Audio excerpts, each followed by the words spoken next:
சந்தேக கோடு சந்தோஷ கேடு என்பது போல் சந்தேகத்தில் எழுந்த சர்ச்சையில் மனைவியை கொன்றுவிட்டு தனது உயிரையும் மாய்த்திருக்கிறார் இந்த இளைஞர்.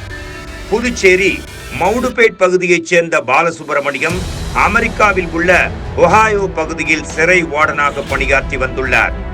இவருக்கும் கடலூர் குடியிருப்பு பாளையம் பகுதியைச் சேர்ந்த சௌமியா என்பவருக்கும் இடையே கடந்த 9 ஆண்டுகளுக்கு முன்பு திருமணம் நடைபெற்று 3 குழந்தைகளும் உள்ளனர். இதில் 2வது குழந்தை ஆட்டிசம் நோயால் பாதிக்கப்பட்டுள்ளது. குழந்தைகளுடன் அமெரிக்காவில் கணவருடன் வசித்து வந்த சௌமியா அங்குள்ள மருத்துவமனையில் செவிலியராகவும் பணியாற்றி வந்திருக்கிறார். கடந்த சில மாதங்களுக்கு முன்பாக பாலசுப்ரமணியம் ஆட்டிசம் பாதித்த தனது மகனின் சிகிச்சைக்காக புதுச்சேரி அழைத்து வந்தவர் தனது உறவினர் வீட்டில் தங்கியிருந்தார். இந்நிலையில் ஜூலை மாதம் சௌமியாவும் அமெரிக்காவிலிருந்து புதுச்சேரி வந்துள்ளார். அப்போது சௌமியா கடலூரைச் சேர்ந்த உறவினர் ஒருவருடன் எடுத்த புகைப்படத்தை வைத்து அவரது நடத்தையில் சந்தேகம் ஏற்பட்டு பாலசுப்ரமணியம் விசாரித்திருக்கிறார்.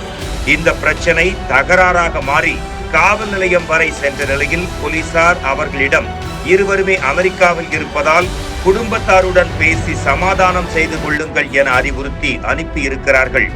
இதன் பின்னர் சௌமியாவும் கடந்த வாரம் பாலசுப்ரமணியனும் அமெரிக்காவுக்கு சென்ற நிலையில் 2 தினங்களுக்கு முன்பாக உறவினர்களுக்கு அதிர்ச்சி செய்தி ஒன்று கிடைத்தது. பாலசுப்ரமணியன் தனது மனைவியை துப்பாக்கியால் சுட்டு கொன்றுவிட்டு தன்னைத்தானே சுட்டு தற்கொலை செய்து கொண்டதுதான் அந்த செய்தி. மேலும் குழந்தைகள் பாதுகாப்பாக இருப்பதாகவும் அங்கிருந்து தகவல் அளித்துள்ளனர். இதனால் கலங்கி போன பாலசுப்ரமணியத்தின் உறவினர்கள் புதுச்சேரி முதலமைச்சர், உள்துறை அமைச்சர் மற்றும் மாவட்ட நிர்வாகத்திடம் பாலசுப்ரமணியத்தின் உடலை பெற்றுத்தர மனு அளித்தனர். இதேபோன்று சௌமியாவின் தாயார் மற்றும் உறவினர்கள் கடலூர் மாவட்ட நிர்வாகத்திடம் மனு அளித்துள்ளனர்.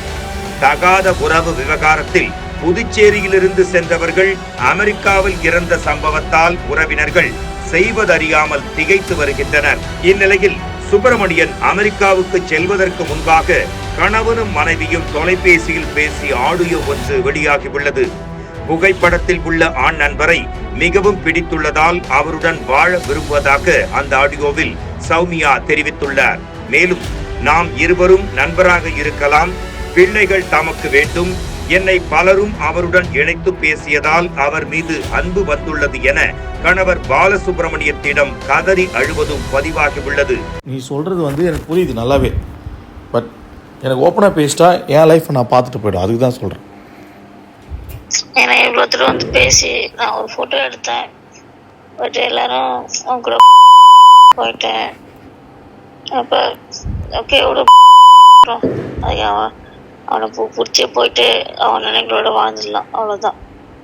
எல்லாம் சொல்கிற கற்பனையோட வாழ்ந்துடலாம், அவ்வளோதான் என் லைஃப். அவன் கூட வாழனா இல்லையோ, பட் உனக்கு பிடிச்சிருக்குல்ல, உனக்கு அவனை பிடிச்சிருக்குல்ல, அவன் நினச்சினே வாழ்ந்துடும், அவ்வளோதான். ஆனால் பிள்ளைங்க எனக்கு வேணும். ஒரு தகாத உறவு தகராறு 9 ஆண்டு தாம்பத்திய வாழ்வில் விரிசலை ஏற்படுத்தி இருவரது உயிரை பறித்திருப்பதோடு 3 குழந்தைகளின் எதிர்காலத்தையும் கேள்விக்குறியாக்கி உள்ளது. குமுதம் செய்திகளுக்காக புதுச்சேரி செய்தியாளர் எச். அக்பர் அலி.